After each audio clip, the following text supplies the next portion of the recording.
Hello students.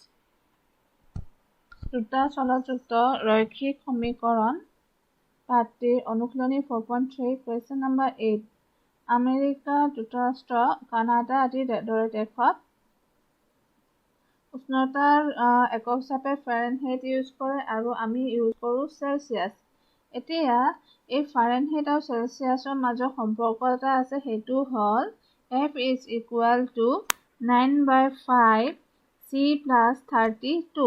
এতিয়া কৈছে যে চেলচিয়াছৰ বাবে x অক্ষ আৰু ফাৰেনহাইটৰ বাবে y অক্ষ ধৰি এই ৰৈখিক সমীকৰণটো এডাল লেখ অংকন কৰা, আৰু যদি উষ্ণতা 30 ডিগ্ৰী চেলচিয়াছ হয় তেন্তে এই উষ্ণতা ফাৰেনহাইটত কিমান হ'ব, আৰু যদি উষ্ণতা 95 ডিগ্ৰী ফাৰেনহাইট হয় তেন্তে এই উষ্ণতা চেলচিয়াছত কিমান হ'ব। যদি উষ্ণতা 0 ডিগ্ৰী চেলচিয়াছ তেন্তে এই উষ্ণতা ফাৰেনহাইটত কিমান হয়, আৰু যদি উষ্ণতা 0 ডিগ্ৰী ফাৰেনহাইট হয় তেন্তে এই উষ্ণতা চেলচিয়াছত কিমান। এনে কোনো উষ্ণতা আছে নেকি যিটো ফাৰেনহাইট আৰু চেলচিয়াছ এই দুয়োটাতে সাংখ্যিকভাৱে একে? যদি আছে নিৰ্ণয় কৰা। আমাৰ দিয়া আছে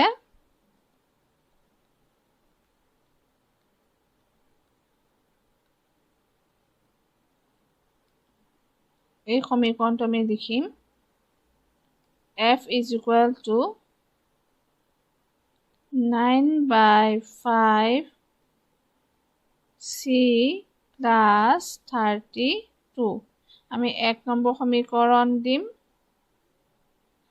এতিয়া আমি ফাৰ্ষ্ট আমাক কৈছে যে লেখ অংকন কৰিব লাগিব 1 নম্বৰটো। গতিকে প্ৰথম আমি 1 নম্বৰটো কৰিম। আমি এতিয়া ল'ম যদি C is equal to 0 degree Celsius হয় তেন্তে আমি পাম F is equal to 9/5 into 0 plus 32। গতিকে এইখিনি কি হ'ব, 0 হৈ যাব ৰাইট হেণ্ড চাইডৰ। আমি পাম 0 plus 32, কাৰণ 0 লগত পূৰণ হৈছে 9/5, গতিকে আমি 0 পাম। আমি পালোঁ F is equal to 32। একেদৰে আমি যদি লওঁ যদি C is equal to 10 degree তেন্তে আমি পাম 1 নম্বৰ সমীকৰণৰ পৰা F is equal to 9/5 into 10 plus 32। গতিকে আমি এতিয়া পাম F is equal to 9/5 into 10 plus 32। 5ৰে হৰণ যাব 10ক 2ৰে। আমি পালোঁ F is equal to 9 দুগুণ 18 plus 32। গতিকে আমি এতিয়া পাম F is equal to 50। গতিকে এতিয়া আমি পাম, কাষতে আমি টেবুলখন বনাই ল'ব পাৰোঁ এনেদৰে। এতিয়া x স্থানাংক আৰু y স্থানাংকৰ ঠাইত আমি ল'ম C আৰু F। গতিকে ইয়াতে আমি C লিখিম, ইয়াতে F লিখিম। C যদি 0 হয় তেন্তে আমি ফাৰেনহাইট পাওঁ 32 ডিগ্ৰী, অৰ্থাৎ চেলচিয়াছৰ কথা কোৱা হৈছে। চেলচিয়াছ 0 হ'লে ফাৰেনহাইট হ'ব 32 ডিগ্ৰী, আৰু চেলচিয়াছ যেতিয়া 10 ডিগ্ৰী হ'ব তেতিয়া ফাৰেনহাইট হ'ব 50। গতিকে এতিয়া আমি পাম, ইয়াত আমি এনেদৰে লিখিব পাৰোঁ, আৰু ইয়াত আমাৰ চেলচিয়াছ লোৱা হ'ব চেলচিয়াছ, আৰু y অক্ষত লোৱা হ'ব ফাৰেনহাইট।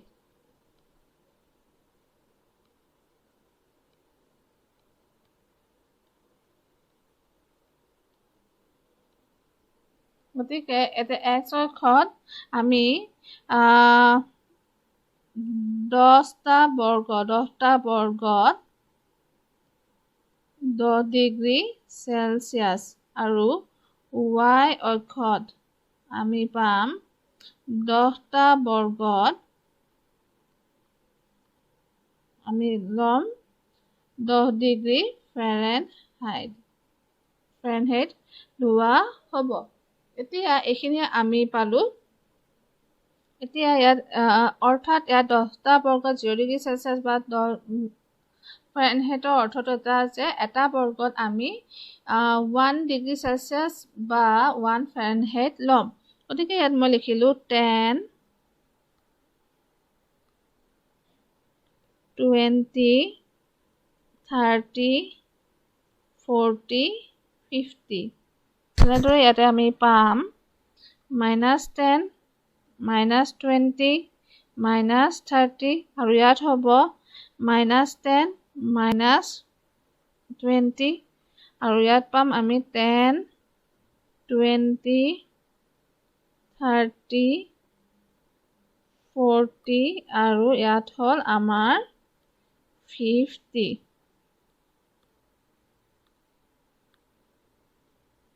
এয়া হ'ল আমাৰ 50। গতিকে এতিয়া আমি টেবুলখনত পাইছোঁ যে C0 হ'লে ফাৰেনহাইট হ'ব 32।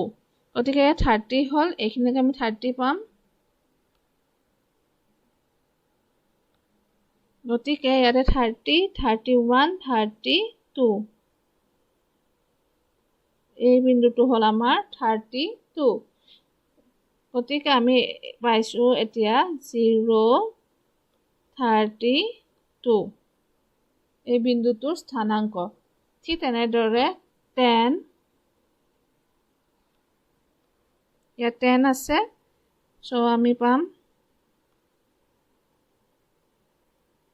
C যেতিয়া 10 হয় তেতিয়া ফাৰেনহাইট মানে চেলচিয়াছ 10 হ'লে ফাৰেনহাইট হ'ব 50। গতিকে আমি এনেদৰে আঁকিব পাৰোঁ। চোৱা, মইতো কৰি নেদেখালেও হয়, যাতে তোমালোকে ভুল নকৰা তাৰ কাৰণে কৰি দিয়া হয় এনেদৰে। যদি তোমালোকে শিকি লোৱা তেতিয়া এই ভুলটো যদি নহয় তেতিয়া তোমালোকে এনেদৰে লম্ব কেইডাল নৰকাকৈ আঁকিব পাৰিবা গ্ৰাফখনৰ আৰু বিন্দু উপস্থাপন কৰিব পাৰিবা। গতিকে এই বিন্দুটো হ'ল আমাৰ 10, 50। গতিকে এতিয়া এনেদৰে আমি লেখডাল অংকন কৰিব পাৰোঁ। 2 নম্বৰটোত দিছে যে যদি উষ্ণতা 30 ডিগ্ৰী চেলচিয়াছ হয় তেন্তে এই উষ্ণতা ফাৰেনহাইটত কিমান হ'ব উলিয়াব লাগিব। অৰ্থাৎ আমি এই C স্থানত 30 ডিগ্ৰী চেলচিয়াছ লিখিব লাগিব আৰু তাৰ পৰা ফাৰেনহাইট উলিয়াব লাগিব। গতিকে আমি এতিয়া 2 নম্বৰটোত পাম C = দিয়া হৈ আছে 30 ডিগ্ৰী চেলচিয়াছ। 30 ডিগ্ৰী চেলচিয়াছ দিয়া হৈ আছে। গতিকে আমি এতিয়া পাম F = 9/5 into 30 ডিগ্ৰী, বা আমি 30 লিখিম ইয়াতে, প্লাছ 32। গতিকে আমি পাম F = 9/5 into 30 plus 32। 6 হ'ব, 5ৰে হৰণ কৰিলে 30। চ' আমি পাম 9 গুণ কৰিলে আমি পাম 54 প্লাছ 32। গতিকে আমি পাম ফাৰেনহাইট হ'ব 86। আমি পালোঁ 86 ডিগ্ৰী ফাৰেনহাইট। গতিকে ফাৰেনহাইট টেম্পাৰেচাৰ হ'ব বা উষ্ণতা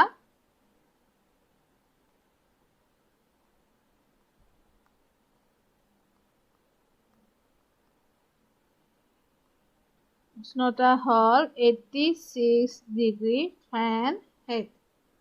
এইখিনি আমি পালোঁ। নেক্সট আকৌ আমাৰ দিয়া আছে 3 নম্বৰ প্ৰশ্নটোত।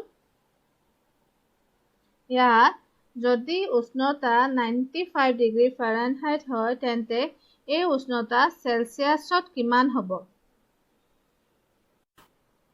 এতিয়া আমি 95 ডিগ্ৰী ফাৰেনহাইট আছে, আমি এতিয়া চেলচিয়াছত উলিয়াব লাগিব, প্ৰকাশ কৰিব লাগিব। গতিকে 3 নম্বৰটো আমি লিখি ল'ম যে দিয়া আছে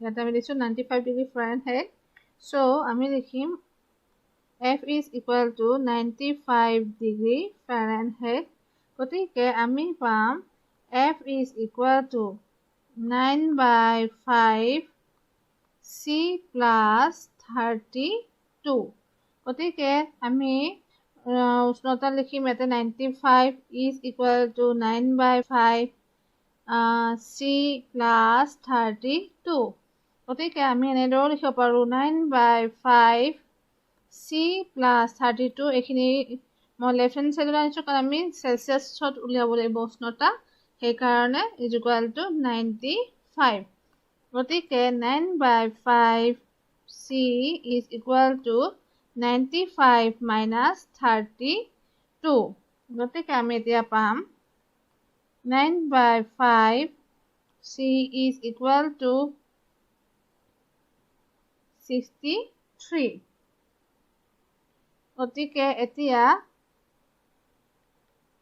C is equals to 63 into 5/9 হ'ব গতিকে আমি পাম 9ৰে যদি আমি 63 হৰণ কৰোঁ তেতিয়া হ'ব 7 গতিকে আমি পাম 35 ডিগ্ৰী চেলচিয়াছ গতিকে উষ্ণতা হ'ল চেলচিয়াছত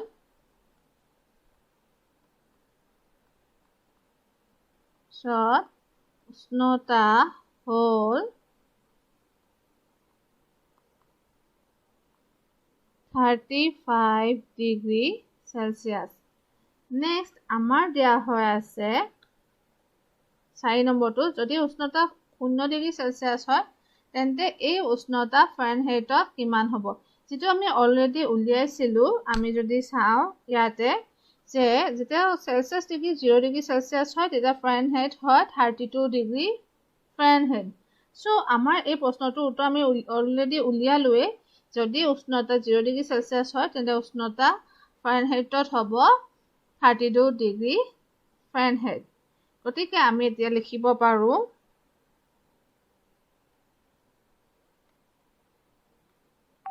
গতিকে আমি 4 নম্বৰটো কৰিব পাৰোঁ যে যদি C is equal to 0 degree Celsius হয় তেন্তে ফাৰেনহাইট হ'ব 32 ডিগ্ৰী ফাৰেনহাইট কিন্তু ইয়াতে আৰু এটা কথা দিয়া হৈ আছে যে যদি উষ্ণতা 0 ডিগ্ৰী ফাৰেনহাইট হয় তেন্তে চেলচিয়াছত কিমান গতিকে আমি এতিয়া উলিয়াব লাগিব যে যদি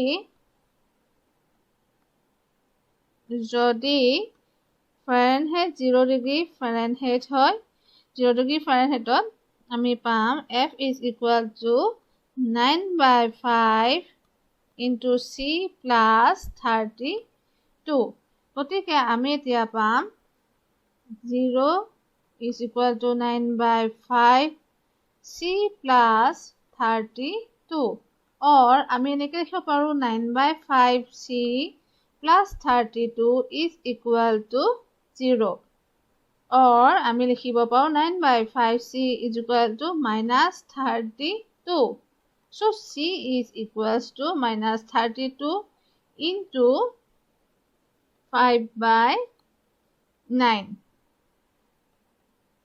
so আমি পাম C is equals to minus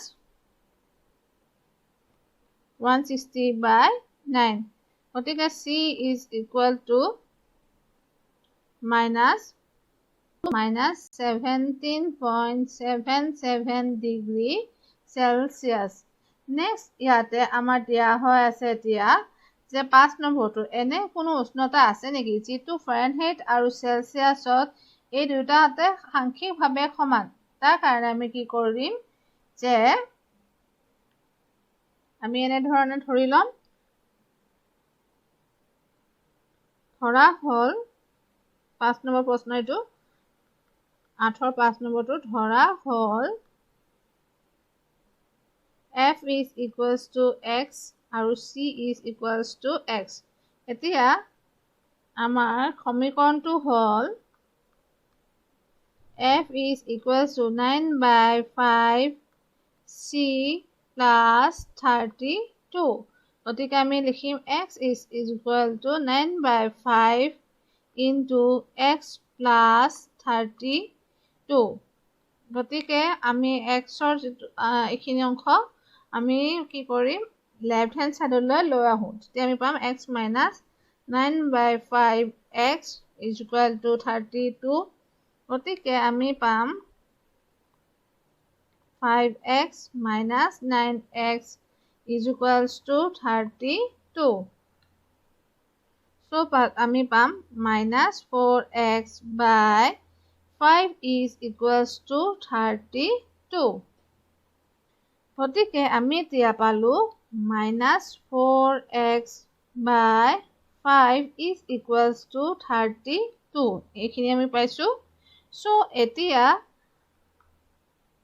আমি মাইনাছেৰে যদি পূৰণ কৰোঁ ইয়াত হৈ যাব 4x by 5 plus into minus minus 32 এতিয়া x is equals to minus 32 into 5 by 4 হ'ব so 4ৰে minus 32 হৰণ যাব আমি জানো ভাগফল 8 হ'ব so 8 5 গুণ 40 x is equal to minus 4t